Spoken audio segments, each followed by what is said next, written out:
team, j'espère que vous allez bien. On se retrouve aujourd'hui dans une vidéo dans laquelle je vais vous parler de mode éthique. Cette semaine, j'ai reçu un colis d'un t-shirt éco-responsable. J'étais hyper excitée à l'idée de le recevoir jusqu'à ce que ma fille m'appelle pour me dire « Maman, est-ce que c'est toi qui avais commandé un vêtement? Parce que le livreur, il a jeté le carton par-dessus le portail et Lipsy, elle a tout déchiqueté. Notre chien a totalement déchiqueté mon t-shirt. Mon t-shirt de la marque Armed Dangers. Autant vous dire que j'avais juste envie de pleurer. Voilà, j'étais limite au bord de la crise de nerfs parce que ce t-shirt, j'y tenais beaucoup, parce que c'est un t-shirt conçu de façon éco-responsable. Et donc je me suis dit que c'était peut-être l'occasion aussi de pouvoir vous parler de la mode, parce que sur ma chaîne, j'aborde très peu cet item parce que je ne suis pas la mode tout simplement, puisque j'ai fait un virage à 360 degrés depuis à peu près 5 ans. Voilà, donc je me suis dit que ce serait une super idée de pouvoir vous parler de cette mode éthique. Il y a à peu près 5 ans, j'étais encore dans une démarche de surconsommation. J'achetais énormément de vêtements dans les grandes enseignes que on connaît tous probablement, H&M, Zara, Esprit, Jennifer, etc. Et je ne me posais pas forcément de questions sur ma façon de consommer mes vêtements. Donc j'étais du style à acheter des t-shirts à 5 €. Je passais l'été devant des magasins qui vendaient des sandales à 10 €. J'étais capable d'en acheter 3 paires d'affilée. Jusqu'à ce qu'un jour, un de mes collègues de travail qui est dans une démarche très éco-responsable, qui jardine, il n'est pas encore dans l'autosuffisance, mais en tout cas, il arrive à vivre des légumes qu'il produit et il a une éthique de vie très intéressante, plutôt basée sur le Made in France, l'éco-responsable, etc. Mais moi, j'étais à des années-lumière, pour faire simple, de cette démarche que je trouvais un peu curieuse.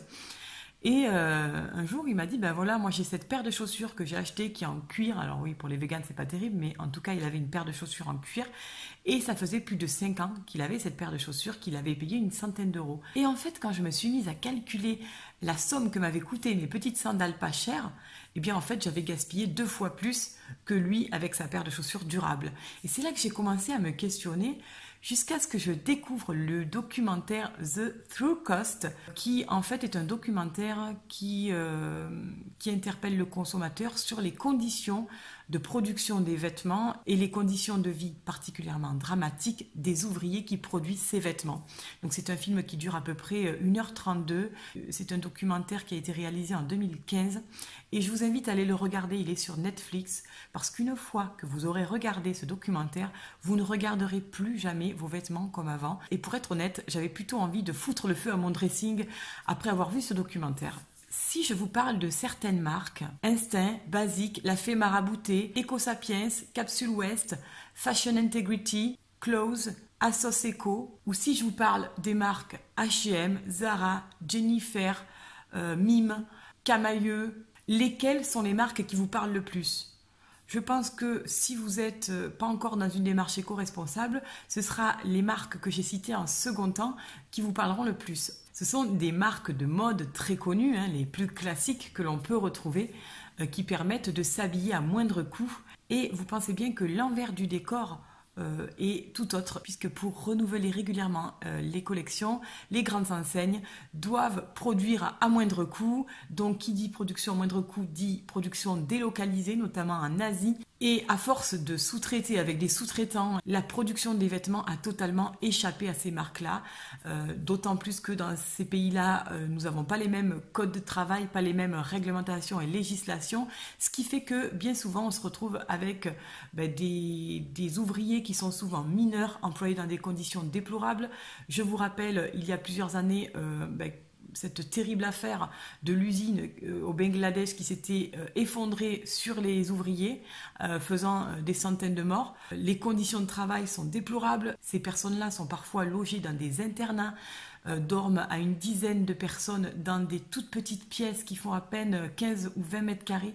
Des personnes qui sont sous-payées, qui vivent dans des conditions donc inadmissibles. Donc, quand j'ai commencé un peu à découvrir l'envers du décor, j'ai envie de vous dire que j'ai considérablement revu ma façon de consommer mes vêtements Et je suis pas quelqu'un qui suit la mode. Voilà, moi, la mode, ça m'est complètement égal. Je m'habille avec des vêtements coup de cœur que j'aime. Je ne suis pas forcément à la mode parce que quand on suit la mode, il faudrait changer de vêtements tous les 3 mois. Et moi, personnellement, je n'ai pas le budget, même si ces vêtements sont peu chers, pour changer de vêtements tous les 2 à 3 mois. Puisque je fais partie de la catégorie des Français moyen et que j'ai un petit salaire qui ne me permet pas de pouvoir me faire plaisir régulièrement en m'achetant des fringues à tout va, comme j'ai pu le faire lorsque j'étais étudiante ou lorsque j'ai eu mes premiers salaires notamment, où là, c'était open bar, hein. Je voyais une boutique, je rentrais, je ne sortais jamais sans avoir acheté un vêtement ou autre chose dans les magasins. En 2012, l'ONG Greenpeace a fait un rapport totalement accablant sur les dessous de la mode et il a intitulé ce rapport « Les dessous toxiques de la mode ». C'est dire un peu l'ampleur des choses déplorables que cette ONG a découvert. Elle a découvert évidemment que l'industrie du vêtement a des répercussions néfastes sur l'environnement. Elle a découvert notamment la présence de NPE, qui est donc un étoxylate de nonylphénol, qui est utilisé dans les vêtements comme imperméabilisant ou également comme détergent et qui va se transformer au contact de l'eau en nonylphénol, qui sont des perturbateurs endocriniens et qui vont se retrouver dans notre milieu aquatique. Ils ont découvert aussi des phtalates qui sont également classés dans les perturbateurs endocriniens et enfin des colorants azoïques qui sont des colorants qui peuvent avoir un effet cancérogène. Autant vous dire que tant de choses toxiques dans les vêtements, moi je ne pensais pas que c'était possible. Donc évidemment les conséquences de cette fast fashion sont néfastes pour l'environnement, voire même dramatiques, puisqu'elles ont à la fois des conséquences sur la faune aquatique, la flore aquatique, sur les consommateurs, sur les ouvriers qui vont produire ces vêtements. Également sur les personnes qui vivent à proximité de ces usines, puisque leur environnement sera forcément pollué. Cette fast fashion entraîne aussi une surconsommation de nos ressources, puisqu'elle est très gourmande en eau, en électricité, etc.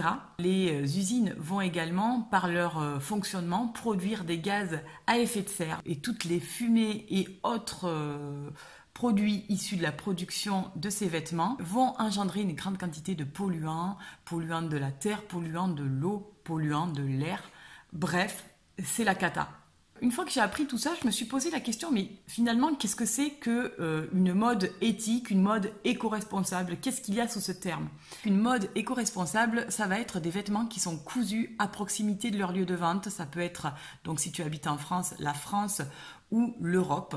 Et surtout qui vont être conçus, fabriqués, produits dans de bonnes conditions, qui vont respecter à la fois l'homme dans ses conditions de travail ou dans le fait tout simplement de porter des vêtements qui ne vont pas avoir des conséquences sur sa santé, et également une chaîne de production qui va respecter l'environnement et ne pas polluer notre planète. Comment on peut reconnaître cette mode éthique? Tout simplement, il y a un label qui s'appelle World Fair Trade Organization qui vous apporte toutes ces garanties-là. Donc lorsque j'ai appris tout ça, je me suis dit, il est hors de question que tu continues de cautionner ce genre de choses, tu vas acheter des vêtements éco-responsables, éthiques. Mais pour être honnête, quand j'ai commencé à regarder l'ensemble de ces marques et leurs prix, mes bonnes résolutions en ont pris un coup. Les premières fois où j'ai voulu acheter éthique, au final, j'ai fini entre 2 rayons chez H&M. Voilà, parce que malheureusement, financièrement, je n'avais pas la capacité de pouvoir acheter ces marques et que du coup, je me retrouvais forcément dans les enseignes de fast fashion alors que je connaissais les conséquences de cette mode sur l'environnement et que franchement, je me sentais comme une merde au milieu de ces rayons en me disant mais qu'est-ce que je fous là quoi? Voilà, comment je peux faire pour consommer autrement et ne pas me mettre en difficulté financière. Et j'ai appris donc comment consommer éco-responsable. Alors déjà, comment consommer éco-responsable? Le premier conseil que j'ai à te donner, c'est de consommer moins, d'éviter toutes les tentations. Donc les week-ends boutiques entre filles, les journées sous la pluie où on se dit que ce serait une bonne idée d'aller faire les boutiques, les mails ou les publicités que tu reçois qui te parlent d'une super promo ou de solde qui te donne envie d'acheter. Tout ça en fait il faut que tu t'en délestes, que tu essayes de limiter au maximum les tentations parce que forcément si tu vas faire les boutiques, n'importe qui va être tenté d'acheter. Le deuxième conseil que j'ai à te donner si tu as peu de moyens pour avoir une consommation éco-responsable, c'est d'acheter des basiques, des choses que tu vas porter donc sur un long terme, qui ne sont pas à effet de mode et du coup que tu vas pouvoir réutiliser pendant plusieurs années. Et enfin, si tu as peu de moyens pour consommer de façon éthique, c'est d'acheter d'occasion de seconde main. Donc notamment, j'ai acheté sur Vinted il y a quelque temps un gilet de la marque Ekiog, qui est une marque éthique fabriquée en France, que j'ai acheté beaucoup moins cher parce que le gilet, grosso modo, sur le site, il était à 85 € et que j'ai obtenu pour 25 €, il me semble. Donc c'est quand même de très bonnes affaires que tu peux faire si tu achètes d'occasion ou si tu achètes des marques éthiques d'occasion. Tu peux acheter dans des dépôts-ventes, sur Vinted, sur Vide-Dressing, sur des vides-greniers ou même chez Emmaüs. Voilà, il y a plein de solutions pour acheter plus éthique en réutilisant des vêtements qui ont déjà été portés par exemple. Tu peux également trier et vendre tes vêtements, ce qui fait qu'avec l'argent que tu auras collecté de tes ventes, tu vas pouvoir racheter des vêtements plus éthiques. Alors tu peux reconnaître un vêtement éthique tout simplement à sa composition. Souvent les vêtements éthiques sont en coton bio. Il existe aussi certaines matières comme le tencel, le lyocell qui sont notamment des fibres issues de l'eucalyptus qui nécessitent beaucoup moins d'eau, beaucoup moins de produits chimiques et qui donc sont à base de matières végétales qui vont constituer la matière principale du vêtement que tu vas pouvoir acheter. Il y a également le lin, le chanvre, la laine, à condition qu'elle ne vienne pas d'un élevage intensif et qu'elle soit produite dans les respects de l'animal. Quand tu lis l'étiquetage d'un produit, si tu lis polyester, viscose, élastane, polyamide, acétate, il vaut mieux que tu évites ce type de vêtements parce que toutes ces fibres-là sont des fibres qui nécessitent l'utilisation de beaucoup de produits chimiques et donc qui sont potentiellement plus polluantes que les cotons bio, le lin, le chanvre, le tencel, etc. On peut reconnaître aussi des vêtements éthiques grâce à certains labels. Je pense notamment au label GOTS, Global Organic Textile Standard, qui est un label qui garantit l'origine biologique des textiles et une production qui ne va pas être néfaste pour l'environnement. Il y a également les tissus avec le label Wecotex, qui sont des tissus qui vont être produits sans l'utilisation de produits néfastes pour l'homme ou l'environnement. Donc ce sont deux labels, GOTS ou Wecotex, qui peuvent te permettre de savoir que tu es face à un article qui est éthique.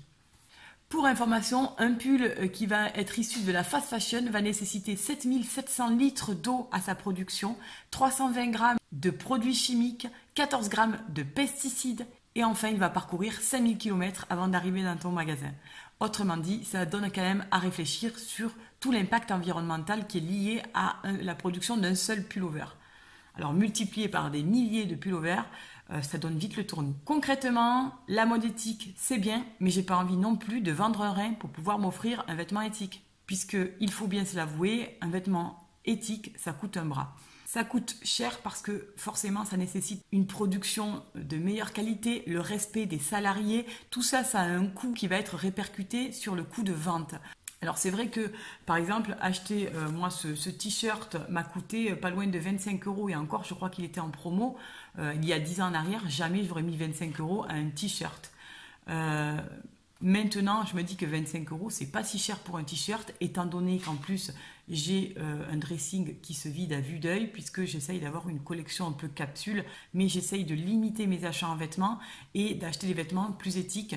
Donc forcément j'avais juste envie de pleurer quand j'ai acheté ce t-shirt parce que je savais qu'il me plaisait, que c'est un t-shirt que j'allais pouvoir garder plusieurs années. Ça ne me dérange pas de payer un t-shirt plus cher si je sais qu'il est de meilleure qualité, qu'il respecte l'environnement et que je vais pouvoir le garder plusieurs années.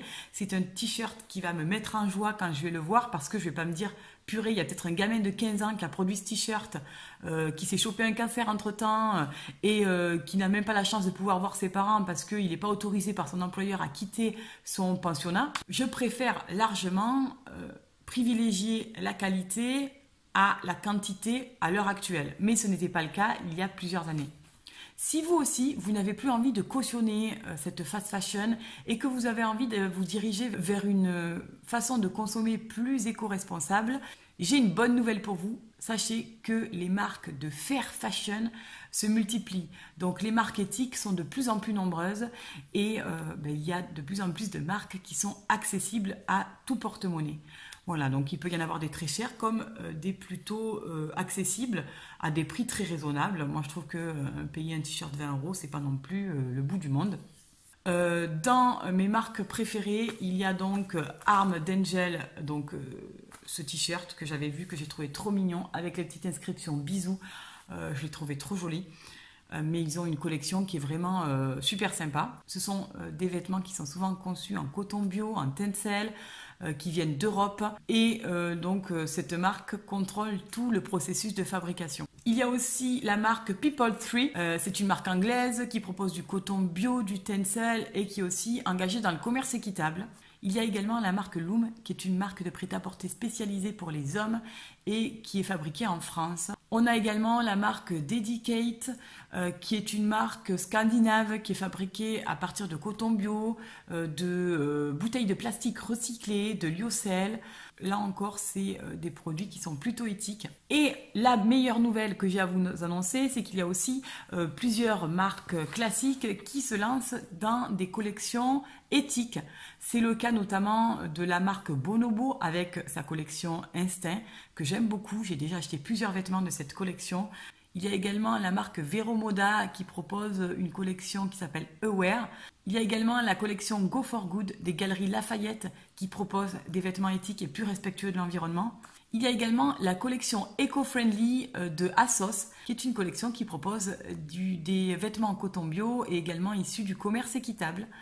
Donc il y a plein de marques comme ça qui naissent, qui sont beaucoup moins coûteuses et je crois que il y a de plus en plus une grande ouverture d'esprit et on sent qu'il y a un élan de beaucoup de marques à pouvoir créer des vêtements qui sont en adéquation avec des valeurs plus éco-responsables, qui respectent l'environnement, les ouvriers, les consommateurs et c'est quand même nous qui les faisons vivre, hein, donc je trouve que c'est quand même pas mal de se préoccuper du consommateur. Je vais vous laisser en barre d'informations toutes les marques un peu éco-responsables, éthiques ainsi que les plateformes d'achat où vous pouvez trouver ce type de marque.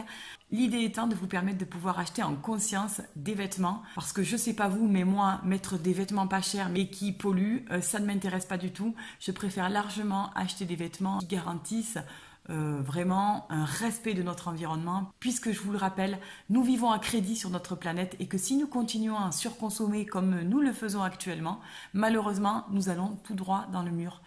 Et nous n'aurons pas de seconde chance. Donc je vous invite à réfléchir sur votre consommation de vêtements. Je pense que chacun doit véhiculer une image qui est la sienne au travers de ses vêtements et surtout au travers de ses mentalités, son ouverture d'esprit. Je vous invite à méditer sur le sujet. Merci d'avoir regardé cette vidéo plutôt longue jusqu'au bout. Je vous fais un gros bisou et je vous dis à très vite pour une nouvelle vidéo. Bye bye.